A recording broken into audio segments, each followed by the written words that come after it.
Shalom. All praises to Yahweh Bahashem, Yahweh Shai, Bahashem Rakakwadash. The double honors to the elder apostles, the bishops, and the elders of GMS rule well. Peace and salutations to the elect. My name is Aina. The title of this video is Wars, Rumors of Wars. Basically, we got Trump making enemies with everybody, right? He's already, basically starting up a war with Venezuela and having them go in and, uh,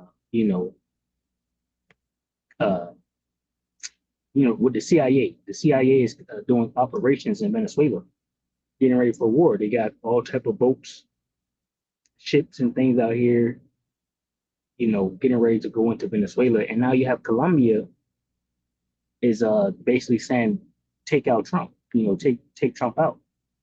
So I'm gonna read this. I got a video to play. I'm gonna grab Matthew. The signal, I don't know what's wrong with it. Um,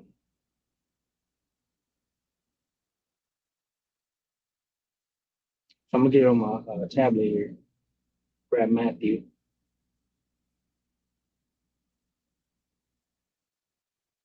Matthew 24. In 3, it says, and as he sat upon the Mount of Olives, the disciples came unto him privately, saying, tell us, when shall these things be? And what shall be the sign of thy coming in the end of the world?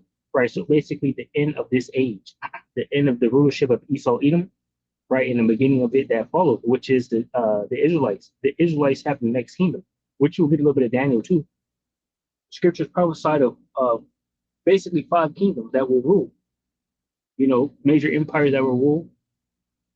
And ultimately, the last will be that of the Israelites, right? We're in the 4th kingdom now, which is the Roman Empire, right? Because you had the Renaissance, which means rebirth, and what came from that is America, right? And America is basically the revised Roman Empire, and they're at their end, right? They're going to be celebrating next year, 2026, 250 years of rulership, basically, and usually kingdoms last about that time right there, and after that, it's over for them. And Lord willing, they get up out of there before that even they able to celebrate it. So anyway, it says, verse 4, and Yahweh shall answer and said unto them, take heed that no man deceive you, for many shall come in my name, saying, I am anointed, right, shall deceive many, right? That's why you have many false prophets, right? Individuals that have crept in unawares, right? Bruteful beasts, route the Holy Spirit, and just, clearly preaching heresies, right? It says, and ye shall hear of wars and rumors of wars. See that ye be not troubled, for all these things must come to pass, but the end is not yet. For nation shall rise against nation, and kingdom against kingdom, and there shall be famines and pestilence and earthquakes in diverse places. All these are the beginning of sorrows. So what we're witnessing now here is the effects and signs of the end. All right, wars are springing up all over the place. Rumors of wars are springing up all over the place. All right. It says U.S. President Trump has drastically escalated tensions with Colombia, ending all aid and recalling the ambassador after President Petro's sharp criticism. Petro accused Trump of ignorance and likening his actions toward Latin America to Hitler's atrocities. This follows dispute over migration, drug policy, and military cooperation, with Petro alleging an extreme right plot and clashing with U.S. actions against drug trafficking.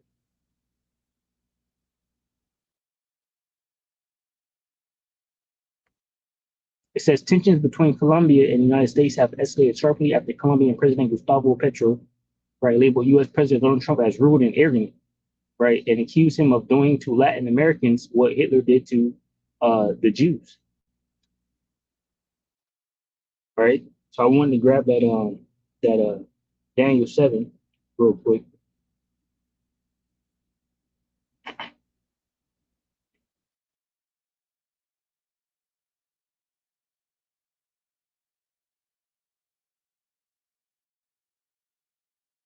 All right, so this is Daniel 7 and 19 NOT. It says, then I wanted to know the true meaning of the 4th beast, right? Once again, the 4th beast is the Roman Empire, and the king of that 4th beast you're looking at right here, Donald Trump. Probably play this and see what it say too. after I read it. All right. All right. So Daniel 7:19. Then I wanted to know the true meaning of the fourth beast, the one so different from the others and so terrifying. It had devoured and crushed its victims with iron teeth and bronze claws, trampling their remains beneath its feet.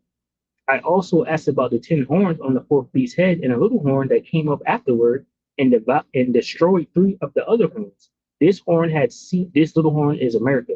It said this horn had seen greater than the others, and it had human eyes and a mouth that was boasting arrogantly. As I watched, this horn was waging war against Yahweh's holy people and defeating them until the ancient one, the most high, came and judged in favor of his holy people. Then the time arrived for the holy people to take over the kingdom. So this is the period that we're in right now. This king, right, this little horn, is waging war against the saints of the Lord Yahweh Bashim Shai. And that's why we're in Jacob's trouble. Right, we're in the beginning stage of Jacob's trouble. It's fully here, pretty much, But what we're seeing right now, this is not the full extent of what they're going to do, because we know, pursuant to scripture, there's going to be dead bodies everywhere, death all over the place. And that part has not really happened like that. People are just getting rounded up. In death is happening. They're being thrown out of planes. Who knows what's happening to them in these concentration camps and things like that. All right, it says the latest flare up follows Trump's announcement on Sunday to end all aid to Colombia. In his statement, he called Petro the country's first leftist president and a legal drug leader, news agency AP reported, AFP. So let's play some of this. Are a drug manufacturing machine. Are a drug manufacturing machine, Colombia. And we're not going to be part of it. So we're going to drop all money that we're giving to them. It has nothing to do with them stopping drug production. And you look at the fields are loaded up with drugs, and they refine the drugs, and they make tremendous amounts of cocaine, and they send it all over the world, and they destroy families. No, Colombia is out of control. Question on Colombia. Are you concerned that if aid is cut to Colombia, that would undermine Colombia's fight against drugs? A lot of U.S. aid. They don't have a fight against drugs. They make drugs. They refine drugs. They make cocaine. They have cocaine factories. They have no fight against drugs. And I'm stopping all payments to Colombia because they don't have anything to do with their fight against drugs. And in fact, even when they had better presidents than they have right now, that's how they're making a lot of money, drugs. I used to complain about it when they had a very nice president, but he wasn't good. It was all talk. They are a drug manufacturing machine, Colombia, and we're not going to be part of it. So we're going to drop all money that we're giving to them. It has nothing to do with them stopping drug production. And you look at the fields are loaded up with drugs, and they refine the drugs, and they make tremendous amounts of cocaine, and they send it all over the world, and they destroy families. No, Colombia is out of control, and now they have the worst president they've ever had. He's a lunatic who's got a lot of problems, mental problems. One more question on Colombia. The Colombian president says that the U.S. killed an innocent Colombian fisherman in one of the strikes. He said that when we shot down a submarine, that they were just fishing. This is a submarine. This was a submarine that was meant, by the way, this was a submarine that was meant for one reason and made for one reason, to carry massive amounts of drugs.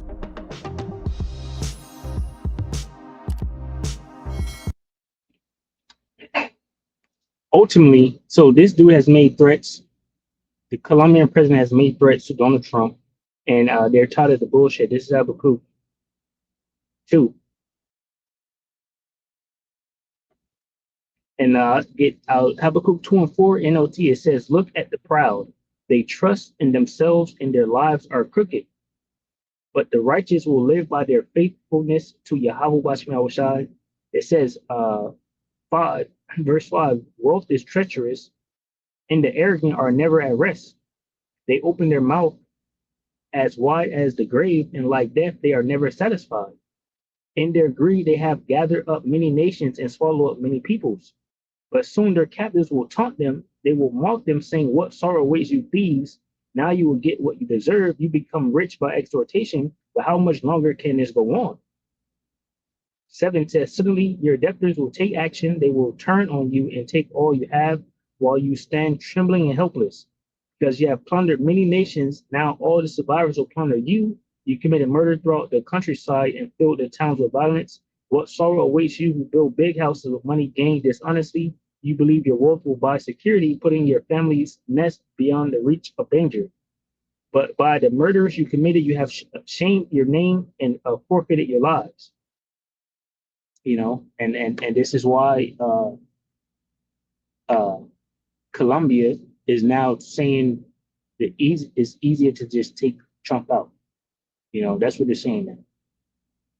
So play this. Gustavo 7-7. We got things changing and moving rather quickly here surrounding Venezuela, and we've got threats now coming from the leadership in Colombia toward Donald Trump. And Donald Trump, as I covered last night on the live stream, he is making fun of this Gustavo Petro, the president of Colombia, and calling him names and all this other stuff. And it's like, okay, when he does this, they're coming for you. He did the same thing to Maduro. They've obviously got Maduro surrounded, and they want to use Colombia to their advantage, no doubt, to swoop in and do what they need to do in Venezuela. It seems Colombia is not on board. He's a deterrent now, and that they're both basically on the chopping block. So this Gustavo Petro just did this interview, and it seemed to be going good until the very end, where all of a sudden he makes these statements like the easiest ways is going to be to take out Trump. Now, they don't clarify what he means by that, whether it's by lethal force, whether it's by election. They don't make that statement. But he just says, remove Trump, our problem's gone, basically. I'm not so sure that that's going to be the case, but he's getting cornered here. And he is calling for the removal of Trump openly. This shows that these guys, they're going to get hammered, man. Venezuela and Colombia both are going to get hammered. Now, you got to think about the people that live in these countries, man. Venezuela, Colombia, lots of people that don't want anything to do with things that are bad, with war, all this stuff. And they depend also on the U.S. economy. All these countries do, big time. If they get cut off, it affects the people big time. So this puts the leadership in a tricky position. But if you're a dictator, so to speak, that has a strong grip on power in the country, similar to Maduro, could be a different animal. I don't know what the control is like here for this Colombian president, but it seems like he's jumping on board with Maduro, and they're basically saying that if you're coming down here, you've got this whole block to mess with. I would expect at any time this to start escalating. It's going to start, I would say, with Maduro and a decapitation strike on him. They're going to at least attempt to. You now have all kinds of units down there ready to make moves, as I covered on the live streams. And if you're missing those, make sure to join us. Going live Monday, Wednesday, and Friday, 9 p.m. Eastern. I hope to see you guys there for the next one. Right. So there you have it. Wars and rumors of wars. All right. Shalom to the hopeful elect, which consists of men, women, and children. Shalom.